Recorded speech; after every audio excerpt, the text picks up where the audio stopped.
Hello दोस्तों, रात के अभी 2 बज रहे हैं और बहुत ही विशेष विषय पर बात करने आया हूँ। बिहार में जितने भी बीटेक अभ्यर्थी हैं जो इंजीनियरिंग किए हुए हैं, आप लोगों से विनम्र निवेदन है, बिहार को जितना जल्दी हो सके बिहार को छोड़ दे, पलायन कर जाए। वैसे भी जो कारीगर हैं जो पढ़े लिखे नहीं हैं वो तो पलायन कर ही रहे हैं, आप लोग भी पलायन कर लीजिए। यहाँ के जो भ्रष्ट नेता, भ्रष्ट अधिकारी, मंत्री हैं वो कभी नहीं चाहेंगे कि उनके डिपार्टमेंट में पढ़ा लिखा इंजीनियर आए, पढ़ा लिखा अधिकारी आए। सो आप लोग जितना जल्दी हो सके बिहार को छोड़ दें। आप सोचेंगे कि 5 साल 6 साल पढ़ के किसी परीक्षा की तैयारी करके आप उनके डिपार्टमेंट में जाएंगे काम करने, सेवा देने, लेकिन वो लोग चाहते ही नहीं है कभी। सो आप लोगों से विनम्र निवेदन है कि जितना जल्दी हो सके बिहार से पलायन कर जाए। बिहार में आप जो चाहते हैं कि ये कर लेंगे वैसा हो जाएंगे, ऐसा लाइफ स्टाइल हो जाएगा, कभी नहीं हो पाएगा। ये जो प्रोविज़न बना के रखे हुए हैं वो कभी नहीं चाहेंगे कि मेरे डिपार्टमेंट में पढ़ा लिखा इंजीनियर आए और ऐसे तैसे करके वो काम करे। ठीक से काम करेगा तो कैसे दोबारा टेंडर मिलेगा, दोबारा ऐसे काम मिलेगा। सो ये लोग चाहते ही नहीं हैं अच्छे अधिकारी, अच्छे इंजीनियर को अपने डिपार्टमेंट में लाने के लिए। बात यह है कि बीपीएससी एई का मामला है, जो कि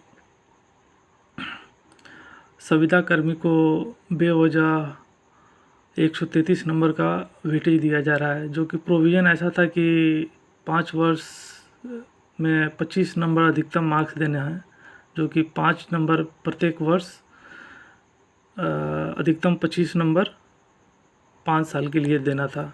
लेकिन ये लोगों ने ऐसा प्रोविज़न निकाला कि 133 नंबर 400 में संविदा कर्मी को मिल रहा है, जो कि फ्रेशर्स के लिए कभी भी वो अपॉर्चुनिटी नहीं मिलेगा कि उनका सिलेक्शन हो पाएगा। पहले तो ये लोग एक दो नहीं, कम से कम सैकड़ों में ये लोग संविदा पे बहाल लेते हैं। उसके बाद से उनको परमानेंट के लिए अच्छी खासी वेटेज दी जाती है। 133 नंबर, एक नंबर के लिए लड़के यहाँ पे बाहर हो जाते हैं और उनको 133 नंबर फ्री में मिल रहा है। कहना ये चाहता हूँ, अगर उनको संविदा पे काम ही नहीं करना चाहिए था तो लोगों ने ज्वाइन क्यों किया, और ज्वाइन किया तो कौन से बेसिस पे उन लोगों ने ज्वाइन किया। ये कभी भी आप नेता से, मंत्री से, अधिकारी से मांगेंगे जवाब, उन लोगों के पास जवाब ही नहीं है। हम लोग हज़ारों मेल, स्पीड पोस्ट जाकर, ऑफिशियली जाकर हम लोग मिले भी हैं, लेकिन कोई भी आश्वासन नहीं मिला, कोई सॉल्यूशन उसका निकला नहीं कि लोग क्यों ऐसा कर रहे हैं। मनगढ़ंत तरीके से, गलत तरीके से ये लोग फर्जी अभ्यर्थियों को अंदर किया जा रहा है, पढ़े लिखों को बाहर किया जा रहा है। सो आप लोग सोच रहे होंगे कि 5 साल 7 साल पढ़ के हम बिहार को सुधारेंगे, बिहार के पुलों को बचाएंगे। ये लोग चाहते ही नहीं है।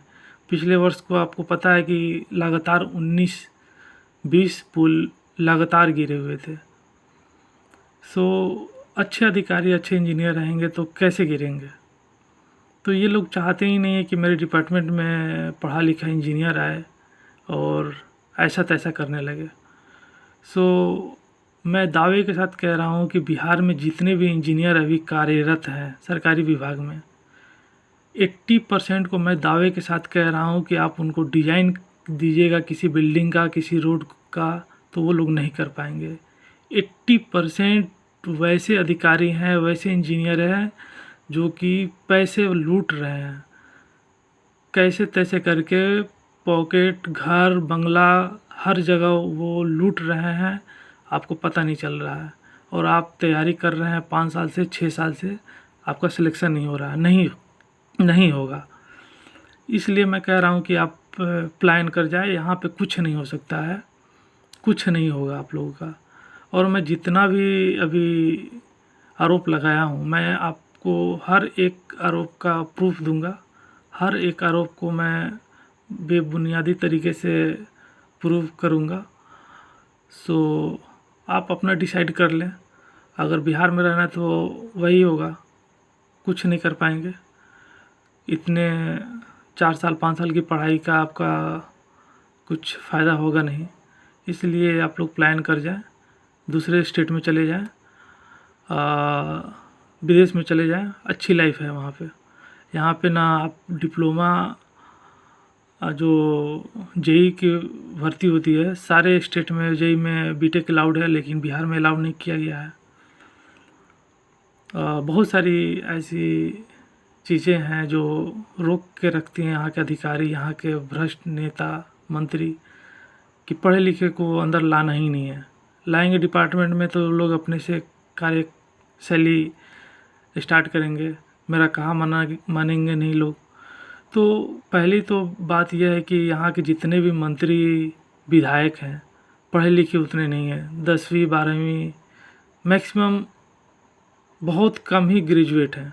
तो 10वीं 12वीं के जो भी हैं मंत्री, जैसे आईटी मंत्री हो गए, नितिन नवीन हो गए, इन लोगों को, जो भी अधिकारी हैं, बहुत ही बेबाक तरीके से इन लोग को आसानी से अपने जाल में फंसा कर रख लेते हैं। ये लोग बोलते हैं कि जो हम बनाए हैं, अपना जो नियम कानून है वो बहुत सही है। इस कारण से वे लोग, जो मंत्री हैं, जो विधायक हैं, उनकी बातों में आकर जो रूल और रेगुलेशंस बना है उनको जो कहते हैं वो वैसे ही रहने देते हैं। मैं अभी आपको सब प्रूफ दे रहा हूँ, आप ध्यान से देखें।